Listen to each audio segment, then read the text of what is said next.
Wow, thank you.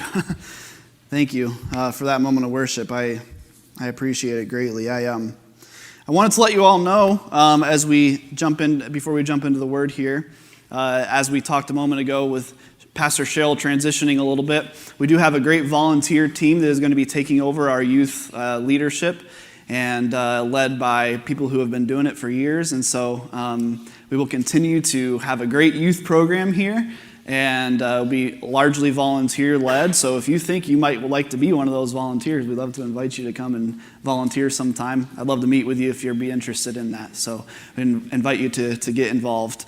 Anybody ever been had your hopes up about something and been let down? Yeah?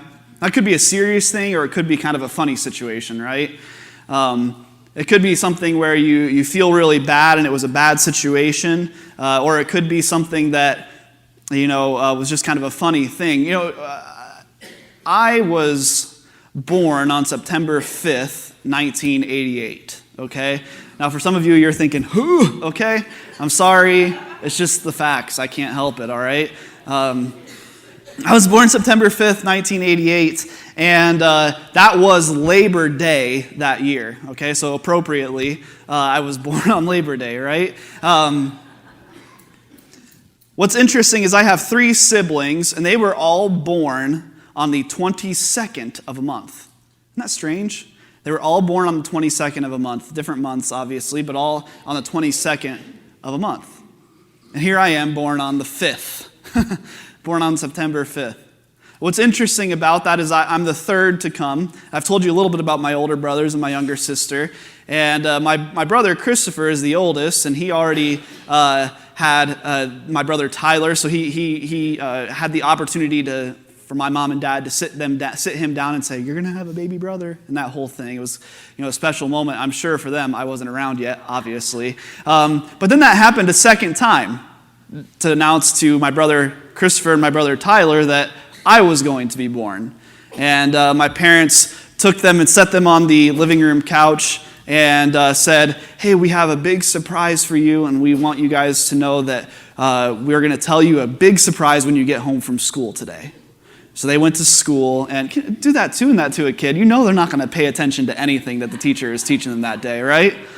So they go off to school, they spend the day there, they have all of the anticipation of whatever they're going to find out when they get home. And they come home, and my mom and dad sit them down on the couch again and say, "We've got a big surprise for you. You are going to have a baby brother." And my brother Tyler got really excited, and he was just a little one, and so he got really excited. But my brother Christopher just stared at them and started to cry. And my mom's like, "What's wrong?" He said, "I thought we were going bowling." He had his hopes up, and his hopes were crushed. He wanted to go bowling, and instead he's having a younger brother. So flash forward, 7 or 8 months, however long it was, and it's coming down to my actual birth date, September 5th, 1988, and it was Labor Day, as I told you. Every Labor Day, my dad would go to the Auburn Cruise car auction in Auburn, Indiana. It's the single largest car auction on the planet in one weekend. They auction more cars off there in one weekend than anywhere else. My dad has purchased a classic automobile there, his 1965 black MGB convertible. It's a beautiful car, and so he went there every year. He never missed it one year. But he tells this story about how there was one year that he did miss it, and it was the year that I was born. So there's another letdown, right? Get your hopes up for the car auction, then your hopes are dashed. Well, he went every year, and he would take my uncles with him. So I have his brother-in-law and his brother. They would all go on to this car auction together. And so every year, the women of the family would plan a picnic with all the kids. They'd get together. And so my brother Christopher, my brother Tyler, my other cousin Branson, my mom, and everybody would get together for a picnic on Labor Day. Since the guys were all at the car auction, the ladies would all do a picnic. Well, I was born, and there I ruined it again because my brother Christopher was not allowed to go to the picnic because he had to go to the hospital to watch his baby brother be born. How great is that, right? So you get your hopes up, and then you crush them, right? I wonder if we can ever think in your life about a moment when you had your hopes up and they were dashed. Maybe, gentlemen, it's the time that you asked out that girl on a date. You know, you had your hopes up and she's like, tried to be nice about it. Maybe you've had your hopes built up and they were crushed. These days, there are all of these articles that float around on Facebook. Maybe you've seen some of them. A lot of them are made by a group called BuzzFeed. You've heard of these before. And they're always like 33 reasons why da-da-da-da-da-da, right? Something will happen. And then they always put a tagline, ... and you'll never believe what number 17 is. And then you click on it and they make you go through 17 different web pages before you figure out what number 17 is. And every time it's like, that's kind of interesting, but not really, right?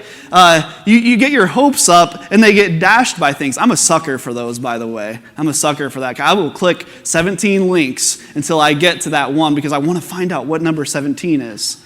We get our hopes up sometimes and they get dashed by things. Right? We build up anticipation of what something is going to be like, and then it's a letdown. I can remember being a child, and my grandparents lived near Disney in Florida, and we would go every couple of years. We'd go down to visit them, and that morning that we would get up and go to Disney, I can remember the night before, my mom and dad would say, hey, okay, we're going to leave really early to go over to the park tomorrow, okay? So you need to go to sleep. And it's like, you can't sleep at all because you're anticipating what's happening, right? And I can remember telling myself, all right, it's only going to be like 8 hours from now. So if you just go to sleep, the sleep will pass really fast and you'll wake up in the morning and it'll be time to go to Disney. How awesome is that going to be? But then you don't sleep at all. You don't sleep at all because you're anticipating something that's coming up. Last week we worked a little bit through Romans 8 verses 1 through 11. That was the conclusion to our series on Abraham, Look to the Stars. And this week we're going to continue on in Romans chapter 8 in a sermon I'm titling, No Trespassing. In Romans chapter 8, and you can follow along, if you'd like to follow along in your Bible, you're welcome to. As some of you have already utilized, I create a YouVersion Bible app that you can follow along with, an event. So if you have YouVersion Bible on your phone, all you need to do is look that up, open it. There's a little menu where you can click events, and you should be able to see Roanoke First Church of the Nazarene. It's included in there with a few different links. I've also included some source material, so you could check the sources that I have used this morning in my sermon and also get more information for yourself. It's a little bit interesting, so if you ever want to follow along with that, now if you're anything like me, when I'm sitting there on my phone trying to read the Bible and there's like Facebook, Twitter, Instagram, I can get distracted really easily. So if you're someone who gets distracted easily, maybe use the regular Bible, but I like to use that myself, and it will save all of your notes and everything like that. But in Romans chapter 8, if you'd like to follow along with me, Paul writes to the church in Rome. He says, therefore, brothers and sisters, we have an obligation, but it is not to the flesh to live according to it. For if you live according to the flesh, you will die. But if by the Spirit you put to death the misdeeds of the body, you will live. For those who are led by the Spirit of God are the children of God. The Spirit you received does not make you slaves so that you live in fear again. Rather, the Spirit you received brought about your adoption to sonship. And by him we cry, Abba, Father. The Spirit himself testifies with our spirit that we are God's children. Now, if we are children, then we are heirs, heirs of God and co-heirs with Christ, if indeed we share in his sufferings, in order that we may also share in his glory. There's something interesting here as we read. It says, the Spirit himself testifies with our spirit that we are God's children. So what the Apostle Paul is saying to the church in Rome is if you are followers of Christ, if Christ, as we said earlier, if there is a perfect Christ living inside of your imperfect human vessel, then the Spirit of God will come across as your ambassador. The Spirit himself testifies with your spirit that you are God's children. That's why it's Jesus who saves us and not ourselves. Because the Spirit that is within us is what makes us worthy of glory, not us. Okay, worthy of grace, not us. And verse 17 says, now, if we are God's children, then we are heirs. heirs of God and co-heirs with Christ. Heir meaning you are the recipient of something, meaning whatever is passed down to you, as one might be the heir of a great fortune. So we are heirs to the grace of God. Verse 17, let me read again. Now, if we are children, if we are God's children, then we are heirs, heirs of God and co-heirs with Christ. If indeed we share in his sufferings, in order that we may also share in his glory. So what this verse is saying is that we may be able to share in the glory of God if we also share in the sufferings of Christ. Now we know what Christ suffered. We know that he suffered abuse. We know that he was beaten. And we know that he was killed upon a cross. And so here we have in Romans 8, the Apostle Paul saying that we may share in his sufferings in order that we may also share in his glory. You see, I think sometimes as Christians, we think that we deserve all the good. And if something bad is happening in our lives, if something difficult is happening in our lives, then maybe God is holding out on us. If you've ever suffered from a health situation, a bad health situation that kept getting worse and worse, and you went to the doctor and they couldn't figure out what was really happening and why it wasn't getting better, you probably thought, oh man, what am I doing wrong? Why isn't God healing me? And then you may have come to church one week and heard of how God miraculously healed the person who just sits down the row from you. And you're sitting there thinking, what am I doing wrong? Did I do something wrong? Is God not wanting to heal me too? Why am I suffering when that person is getting all of these blessings of God poured out upon them? Paul says, if we indeed share in his sufferings in order that we may also share in his glory. And what this means is that, church, no matter what it is, no matter who you are, whether it is a health situation or whether it is a sin situation or whatever it may be in your life, there are sufferings that occur in our lives because we are human beings. Because the world is a place that has gone through what we call the fall. God created the world to be a perfect place without sin, without evil. And then we, as human beings, Adam and Eve, the originals, chose to go the opposite direction of God. And now you and I live in a world that has sufferings in it. It's hard. It's hard to understand why. If God is all-powerful, why doesn't he just come and wipe everything away and make everything great and perfect and good? Doesn't he have the power to do that? Well, church, I'm telling you that he does have the power to do that, and he is working on that, and he is trying to call out to the hearts of people so they might come to know him before he does it.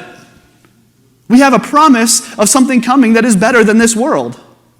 We have promise of a place that is going to be without sin, that is without evil, that is without pain, that is without suffering.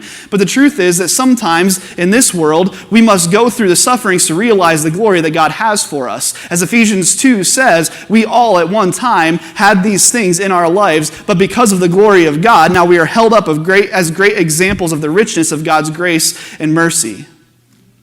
Romans 8 says this.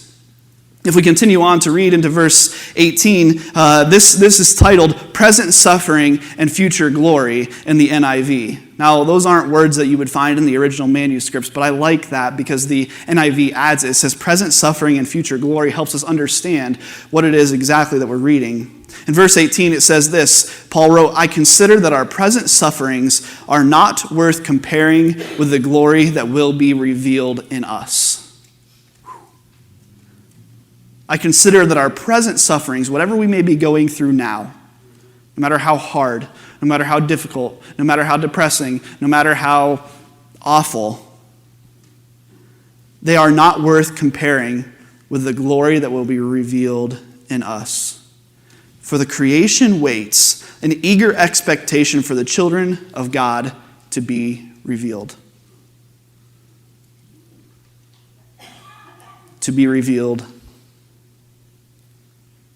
And I just wonder what present sufferings we may be going through in our world so that the children of God may be revealed. In verse 19 it says this, the creation waits in eager expectation for the children of God to be revealed. Verse 20, for the creation was subjected to frustration, not by its own choice, but by the will of the one who subjected it, in hope that the creation itself will be liberated from its bondage to decay and brought into the freedom and glory of the children of God. It's an interesting passage here. If you read this verse and you just read it quickly, you can kind of take it out of what it's actually trying to say. The creation was subjected to frustration, not by its own choice. You and I are creation, correct? The creation was subjected to frustration, not by its own choice. So we haven't chose frustration necessarily, but by the will of the one who subjected it, in hope that the creation itself will be liberated from its bondage to decay and brought into the freedom and glory of the children of God. So what this is saying to us, church, is that the present sufferings we are going through are the very things that it's like the process of steel being made into an alloy, right? It's heated, it's superheated, it's melted down, it's re-hardened, reforged, all of these different things, so that through that process of making it into something better and stronger, it is made into this great product that we can use for so many different things now. And the same thing is true of your life. Whatever sufferings you may be going through, it is not that God is making those things happen to you, but you live in a world where those things happen. It's just the reality. And so it is through that process, it is through these challenging things that you may be going through that now your heart and your soul are being drawn closer to God. See, those things happen so that we might realize the incredible power of God. He doesn't, church, let me say, God does not want bad things to happen to us. He does not want us to be in pain. He does not want us to be sick. He does not want us to be separated from him. He does not want us to be addicted. He does not want us to have sin and evil in our lives. He doesn't want abuse to happen to children. But God realizes those things happen in a world that is fallen. And it is through the process of realizing how far separated we are from God that he draws us closer back to him. So whatever present suffering you may be going through, whether it's hurt, pain, disease, poverty, depression, whatever, it is through the process of realizing that God is the only one who can save you from that thing that you are then drawn closer to him. It's just as we talked about earlier from Ephesians chapter 2, that we are just kind of lumps of clay. We are just people who at one time were followers of the way of the world. We sinned and we followed the evil that Satan perpetrates upon us. But God is working a great work in our hearts and our lives to draw us back to him. And we will one day be held up as examples of the incredible power of God's grace to save us in spite of the situations that we might have been going through. So I ask you, church, when you go through something difficult, when you're going through something hard, is it more likely that you will just say, everybody come and experience this with me? Or is it more likely that you will build up your walls? I think it's far more likely that we will build up our walls, right? You could ask my wife, she's a therapist. Hi, Elise. Mental health therapist. She would tell you, she's probably could tell you that she's worked with many people who were going through something difficult and as a result built up walls almost within their spirits to protect themselves from the things that were around them. Their life was so hard and challenging that they built up walls so that nobody could get in. The problem is when you build up a wall like that, you also separate yourself from others. So just as much as you may try to protect yourself, you're damaging yourself because nobody can ever break in. Our tendency as people is when something hard goes on in our lives is we want to withdraw. I don't know about you, but when I can remember back to when I was a kid and I did something that I knew my parents did not want me to do. You know, whatever it might have been, breaking curfew or whatever. That I ran, you know, and if I knew I was caught, I would run into my room and go down there and hide because I didn't want to face the things that I had done. We build up walls when we are threatened by the things that are outside of those walls. We build up walls because we want to protect our hearts and our spirits, our lives. The same thing is true in the church. There's a term called denominationalism. Anybody ever heard that term before? Denominationalism. You've heard the term denomination. Denomination is basically a group of churches that follows one collective theology, one collective belief about God. The Nazarene church is a denomination. The Methodist church is a denomination. The Baptist church, whatever. All of these are denominations. There's this term called denominationalism, and what that terms mean is basically this, that we are threatened by the world outside, so we tend to withdraw and focus inward. Okay? And you see this a lot in churches just like this one. I'm not saying that we are like this, but I'm saying you see it a lot in churches just like this. What it means is basically that we look back at the good old days. Anybody ever heard, oh, you remember the good old days? We look back at the good old days and we wish for the good old days to be here again. And because the good old days aren't here, all we're doing is focusing on how everything around us is bad. So what we do is we double down. We bet again on ourselves. We're going to make things just like they used to be. We're going to sing the good old songs. We're going to do things the way we ought to do them. We're going to maintain who we are and all of this. And so we essentially are building up walls in the church because we are scared of what is outside of the church. Our world is at a really interesting time, isn't it? Over the last couple of years, we've seen a lot of different movements that have challenged the kind of status quo in America. Whether it's these big men, I'm not even going to say any of their names because I don't want to invoke any sort of feelings in anybody, but we've seen all of these movements with racism and all of that has happened over the last couple of years. We've seen all of the protests that have occurred. And those things all happen because people are hurt. Okay? For better or for worse, whatever you may think in that regard, those things happen because people are hurt. We see the vitriol between our two major political parties in America. And let me tell you what, Jesus would not be happy with either of these parties, okay? Whether you're a Republican or not, or a Democrat or whatever, Jesus wouldn't be happy with how anybody's acting. Okay? We see a really interesting thing happening in our country right now. And we today, because of the proliferation of the internet and how information travels so fast, we hear about all of the bad things as soon as they happen, right? I don't know if any of you are Twitter users, but if you're a Twitter user, I use Twitter sometimes. There are reporters who are right there that literally, when something happens, they tweet it out, and you can see it within minutes of it coming out. This morning, just as I was eating my breakfast, really uplifting breakfast time thing to do, I got on my laptop and just searched major news stories of today. News.google.com. I went and I looked at it. And I'm telling you what, there were probably hundreds of stories there, and all of them were negative. Every last one of them was negative. Last night or yesterday afternoon, I think in Arizona, there was a semi-trailer found in a Walmart parking lot. And there were 8 dead bodies in the back of this semi-trailer that were left in there as a result of human trafficking. This is the world we live in.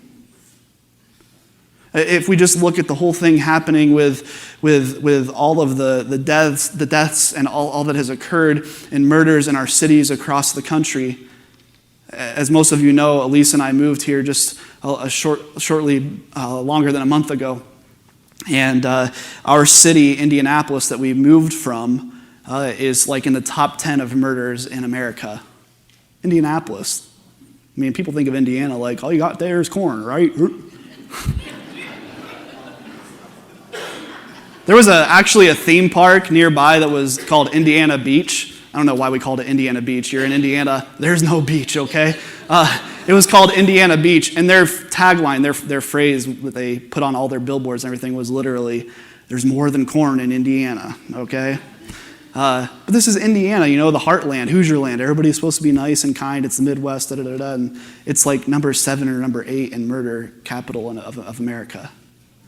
It's amazing. And when we hear these kinds of things, as a church, we tend to want to withdraw from that, right? We tend to want to protest those things. We want to shut our doors to those things. You know how it is when you're in your home at night and you see a shadow pass by your window. I don't know if your dog is anything like mine. If you have a dog, it could be like literally like a piece of dust falls on the ground and he's like, whoa, you know. It's a little bit scary. When you feel threatened, you tend to go into flight or fight mode, right? And you get up from your bed if you hear the dog barking, or if you see a shadow pass, you go and you make sure all the doors are locked, right? You draw the curtains down. You protect yourself. That's just what we do. It's within our nature. Maybe some of you have a nature where you go and you start loading the shotgun. But the truth is, when something happens like that, when we are scared, we go into flight or fight, right? The same thing is true in the church. When we are threatened by the world outside of the church, sometimes we go into flight or fight. Now, flight is probably easy to understand. You can look around our cities and see examples of churches that have essentially closed their doors to newcomers. Great churches like this one, who have reached their neighborhood for years, are scared of the people who are around them, and so they tend to withdraw. It's a social club, as we talked about earlier, where people just get together and sing nice songs and think happy thoughts, and it's all good, but they're not doing any evangelism or outreach to the lost people who are in their area. That's flight. Some churches participate in what we would call fight. You might think that's great, but it's not. It's those churches that you see that are out screaming and protesting at funerals of military people. It's churches like Westboro Baptist that put hatred on signs and claim that it is the name of Jesus. And I don't care what you believe, that's not good and it's not right. Okay, Jesus never wanted us to hate anybody. But the church in America, we've gone into this flight or fight mode where we either withdraw from the world around us and think, we're just going to protect our own.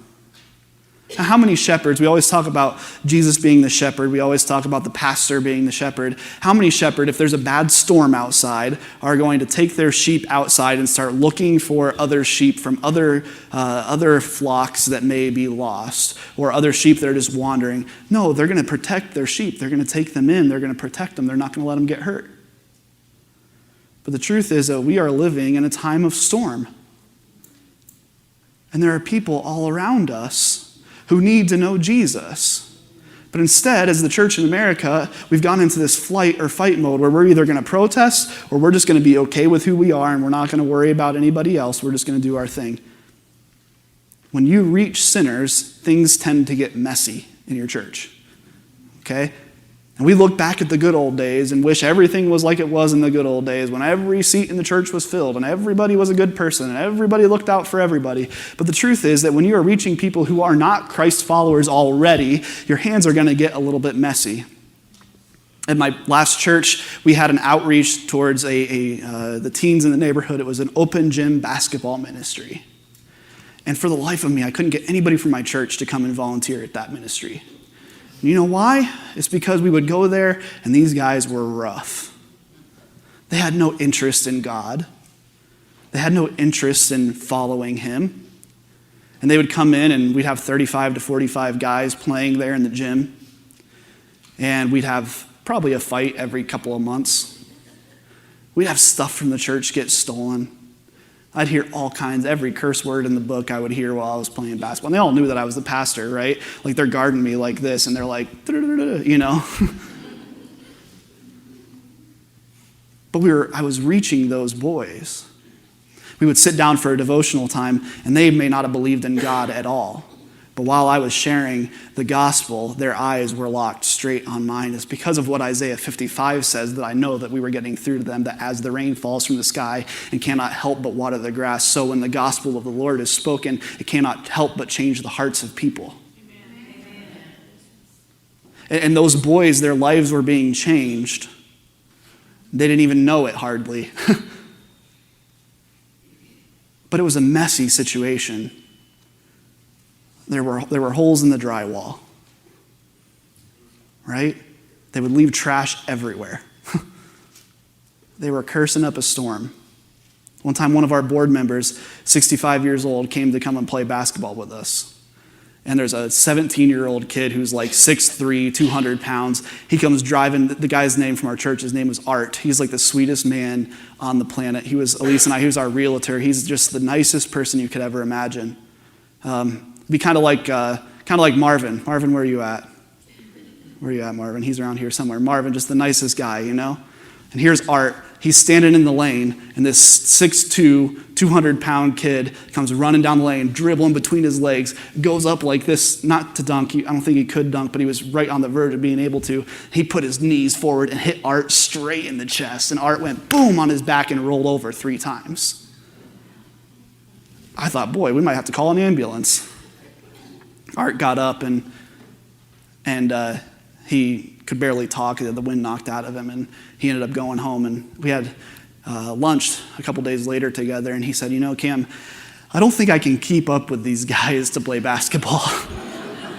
I said, Art, that's okay. I can't keep up with them, okay? And he decided that he wasn't going to be able to play basketball, but he told me, he said, Cam, I'm going to pray for those boys every day. I can't be out there doing it myself, but I'm going to pray for them every day. You see, things tend to get messy when we reach people who are lost.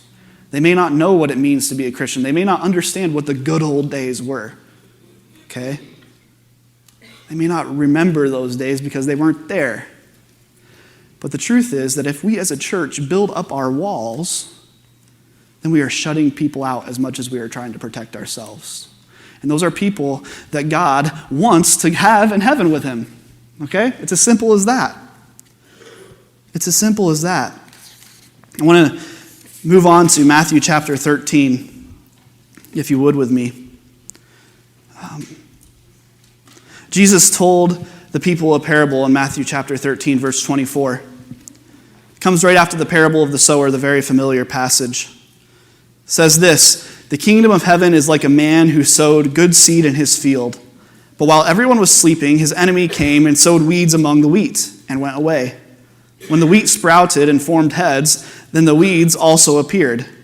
The owner's servants came to him and said, Sir, didn't you sow good seed in your field? Where then did the weeds come from? Verse 28, an enemy did this, he replied. The servants asked him, do you want us to go and pull them up? No, he answered, because while you are pulling the weeds, you may uproot the wheat with them. While you are pulling the weeds, you may uproot the wheat with them. In 1843, A.B. Simpson was born in Bayview, Cavendish, Prince Edward Island, in Canada. He's the third son and fourth child of James Simpson Jr. and Janet Clark. The young Albert was raised in a strict Calvinistic, Scottish, Presbyterian, and Puritan tradition. If you know anything about the Puritan tradition, it was kind of this, we're going to keep ourselves pure. We're going to avoid these bad things so that we might be good people, right? His conversion of faith began under the ministry of Henry Grattan Guinness, a visiting evangelist from Ireland during the revival of 1859. Simpson spent some time in Chatham, Ontario, and received his theological training at Toronto Knox College, University of Toronto. After graduating in 1865, Simpson was subsequently ordained in the Canadian Presbyterian Church. In December 1873, at age 30, Simpson left Canada and assumed the pulpit of the largest Presbyterian church in Louisville, Kentucky. How do you like that? Elise and I moved from Indiana to here. This guy moved from Canada to Kentucky. I'll tell you what, I've been to Kentucky, all right? There is no different place in the world from Kentucky than Canada, okay? I'll just tell you that.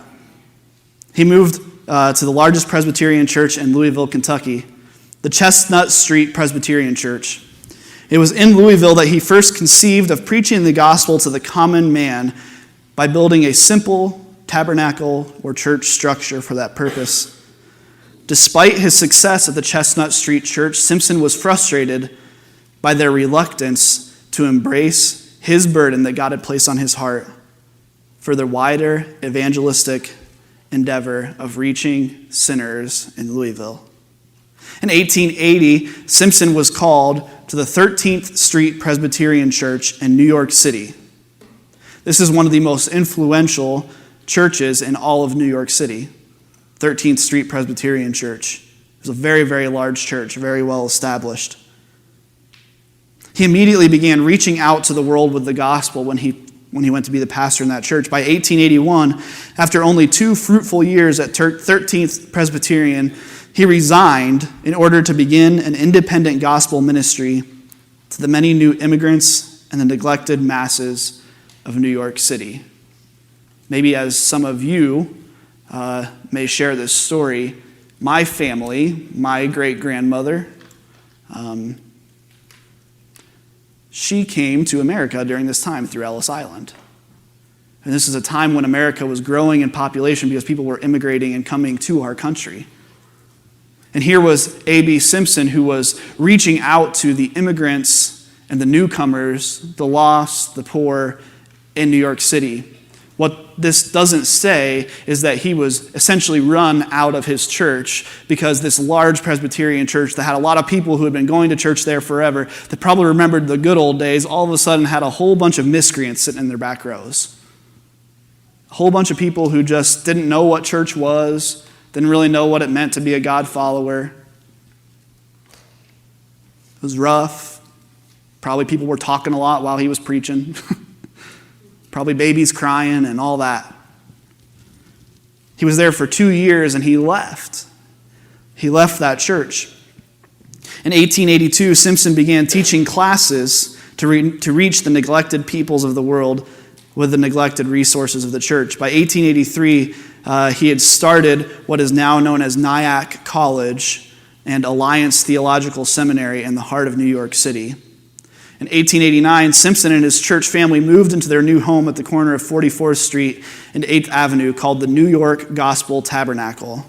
This became the base not only of his ministry of evangelism in the city, but also of his growing work of worldwide mission.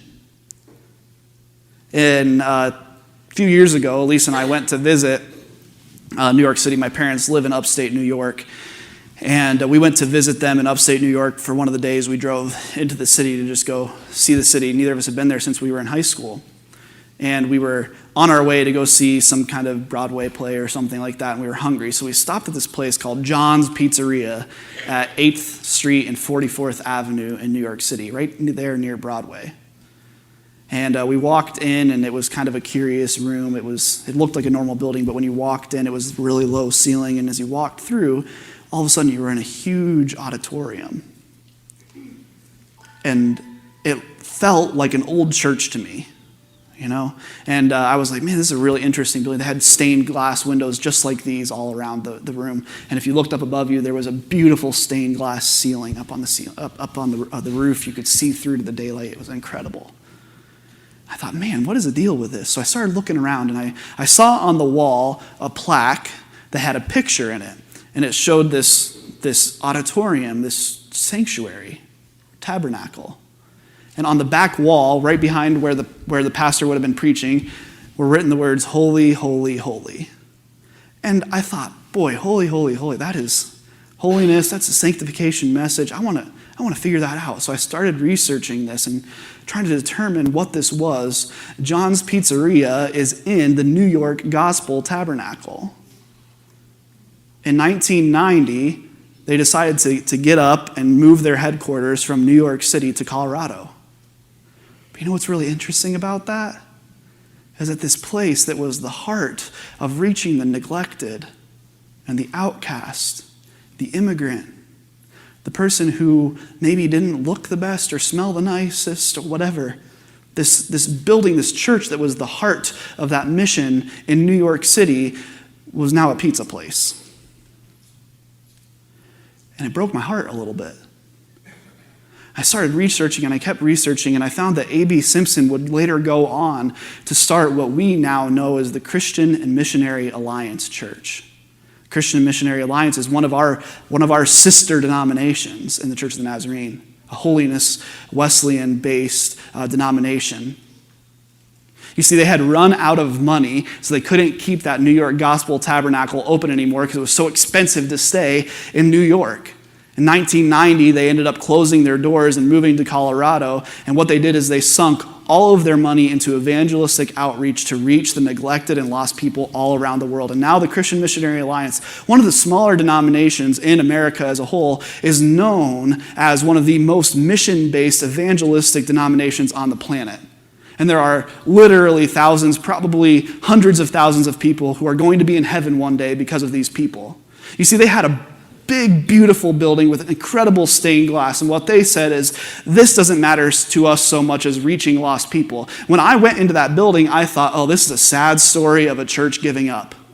But no, this is an incredible story of a church saying, we don't even care about our building more than we care about people coming to know Jesus.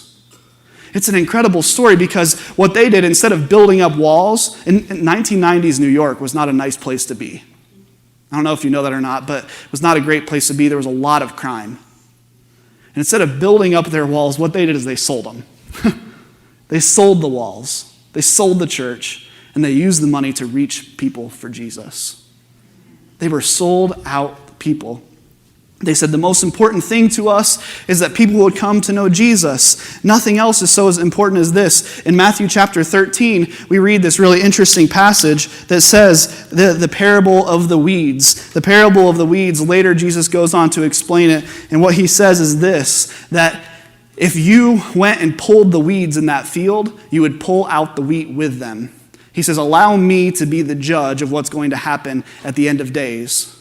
Don't be a church, essentially, and what Paul is saying here is, don't be a church that is just hoping for what is going to come next, that is just praying that God would come and set you free, that he would take you up to heaven in the rapture. Be a church that realizes that you are holding a light up high, and if you are sitting around thinking, we wish the good old days would come back, then you're wasting time when people could be coming to know Jesus. A couple weeks ago, you remember I challenged you, I said, would you be going to Cracker Barrel at lunch today if you knew that Jesus was coming back at 2:43 p.m. right now? Would you be going to Cracker Barrel for lunch, or would you be trying to find every single person that you knew that wasn't a follower of Christ? Now, if you want to go to Cracker Barrel, go to Cracker Barrel, okay? We have to have a sense of urgency. We can't build up walls. This is a great church. And trust me, I'm not saying that we are doing this, but it would be really easy for us to do it. We're hoping for the good old days. Those people from our neighborhood are coming in and messing things up. Well, if you're here and you live in the neighborhood, we're glad you're here. Because guess what? We are no different. Absolutely no different. We are all children of God. Amen. We are all people who need our souls saved. Some of us may have had our souls saved a long time ago. Some of us may have had them saved yesterday. But the truth is, we are no different. I lit this candle tonight, this afternoon, because I wanted to use it as an illustration. And it's pretty simple. Jesus says in Matthew chapter 5, verse 14, you are the light of the world. A town built on a hill cannot be hidden. Neither do people light a lamp and put it under a bowl. Instead, they put it on its stand, and it gives light to everyone in the house. In the same way, let your light shine before others, that they may see your good deeds and glorify your Father in heaven. So let's imagine, church, that here I am, I'm standing sort of on the stage a little bit here. We have this light. We know this light is Jesus Christ. So we have the option of either taking this light with us, walking through our neighborhoods, walking through our workplaces, going to our family members, our friends, those who don't know Jesus, and trying to share the light with them. Or we have the option of leaving this place and going to our neighborhoods, going to our workplaces, going to our families and our friends, and saying, hey, I love you. I love you. Don't look at my light. This is mine. Right? We have the option of saying, hey, I love you. You're my friend. I love you. I care about you. I care about you deeply. Like, let's talk. Let's have dinner together sometime. Right? That's what we do, church. We're scared. It's like we see shadows passing our window, so we go and lock the doors and draw the curtains and maybe load the shotgun. When the truth is that We are the bearers of the light. And if we sit around hoping for the good old days to come back or building up walls, then all we're doing, we may be trying to protect ourselves, but really all we're doing is blocking the light from others being able to see it. Boy, I'd rather sin 1,000,000 times than prevent somebody else from going to heaven to see Jesus. In fact, Scripture tells us that if you cause another brother to stumble, then you might as well have been stumbling yourself. And I'm going to go just a little step further and say that if we have the light and we don't share it with somebody else, then we might as well not have the light. I don't know that I can believe that Jesus Christ, who literally died on a cross for you and me, would be okay with churches who are just, things are good, things are happy, I'm happy, let's just do our thing, and I'm going to live my life, and I'm going to be more worried about work and family and friends and all of that than I am going to be worried about people coming to know Jesus. It's like we have this light, we have the message of hope, and we're just hiding it. We're keeping it to ourselves. Church, Jesus may come back at 2:43 p.m. today. He might. I don't want us to miss out on people coming to know him because we were just so focused on ourselves. So here's my challenge to you today. Be the light of the world. That's what Jesus says. That's what we read in John.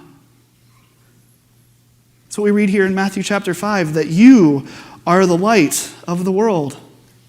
Not your pastor is the light of the world, or your Sunday school teacher is the light of the world, or that mission, the rescue mission down the street is the light of the world. You are the light of the world. A town built on a hill cannot be hidden. Neither do people light a lamp and put it under a bowl.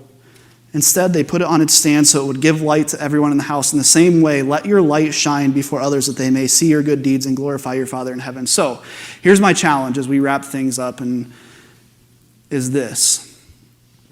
Who is in your life that does not have the light, and how can you help them come to have the light? It's pretty simple, right? It's not that complicated. We've got some empty seats here at church, don't we? We could fill those with people, couldn't we?